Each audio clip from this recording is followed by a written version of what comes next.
nonāca līdz 10. klasē, salikt ārtā 4,555 sekundēs. Toties es 10. klasē iemācījos, kas ir klausība nākās un bet dzievi. Ne, ir izvēlējies par vieglāko ceļu.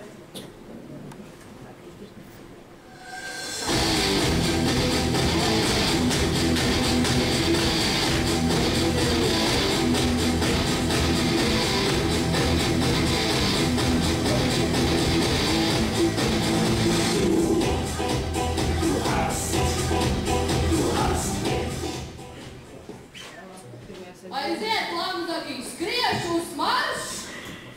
Esam mazi zaķīši!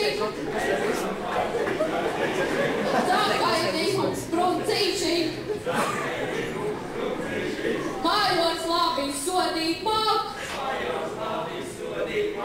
Otrais nedarīsim tā! Vienā rindā stāties! Līdzināties! Mierā, brīdi. Nu tad tās iekalu zaķi. Es gribu zināt, kas notiek jūsu tukšajos paurīšos. Tāpēc sāksim. Lūdzu, Britnī, kas mums ir pirmais? Jautājums Koftuns, sēr. Koftuns atsaucās.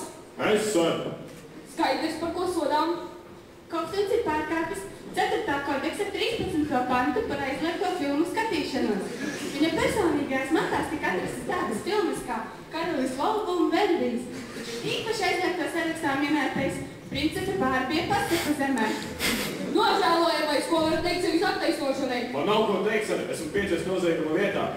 Tādā gadījumā jūs par sodu katru dienu skatīsieties mākslas filmas Šaurā sarkanā līnija un meklējot ierīdnieku rajienu, līdz jūs sapratīsiet, kas ir patiesa māksla vai skaidrs, Koftun? Jā, sēr. Turpinām, Kendi. Zamarovskis, sēr. Zamarovskis atsaucās. Es, sēr. Skaidrs, turpinām, Kendi. Jānis Zamarovskis ir pārkāpis 5. kodeksa 62. pantu par aizliegtas mūzikas klausīšanos. Zamarovska personīgajās mantās tika atrasti Andreja Ērģļa, Laura Reinika, un es nespēju nocēt tam, ko es lasu. Īpaši aizliegtā mūziķa Žorža Siksna saulē. Nīguli, ko var teikt sevis attaisnošanai? Man nav ko teikt, sēr. Esmu piecies nozieguma vietā. Tādā gadījumā jūs katru dienu klausīsieties mūzikas albumus no Zobena Saula Lēca un Dzelzīm dzimu, Dzelzīm augu. Līdz varēsiet mazos jūs atdziedāt, vai skaidrs? Jā, sēr. Turpinām, Britnī. Jautājums Ķirsons, sēr. Ķirsons atsaucās. Es, sēr. Par ko sodām? Jautājums Ķirsons ir pārkāpis 4. kodeksa 5. pantu par aizliegto laikrakstu lasīšanu un izplatīšanu. Viņa privātajās mantās tika atrastas tādi žurnāli kā Mans mazais un Avena, kā ir īpaši aizliegto sarakstā minētais rokdarbu vācelīte. Bezcerīgais, ko varat teikt sevis attaisnošanai? Man patīk tamborēt, sēr.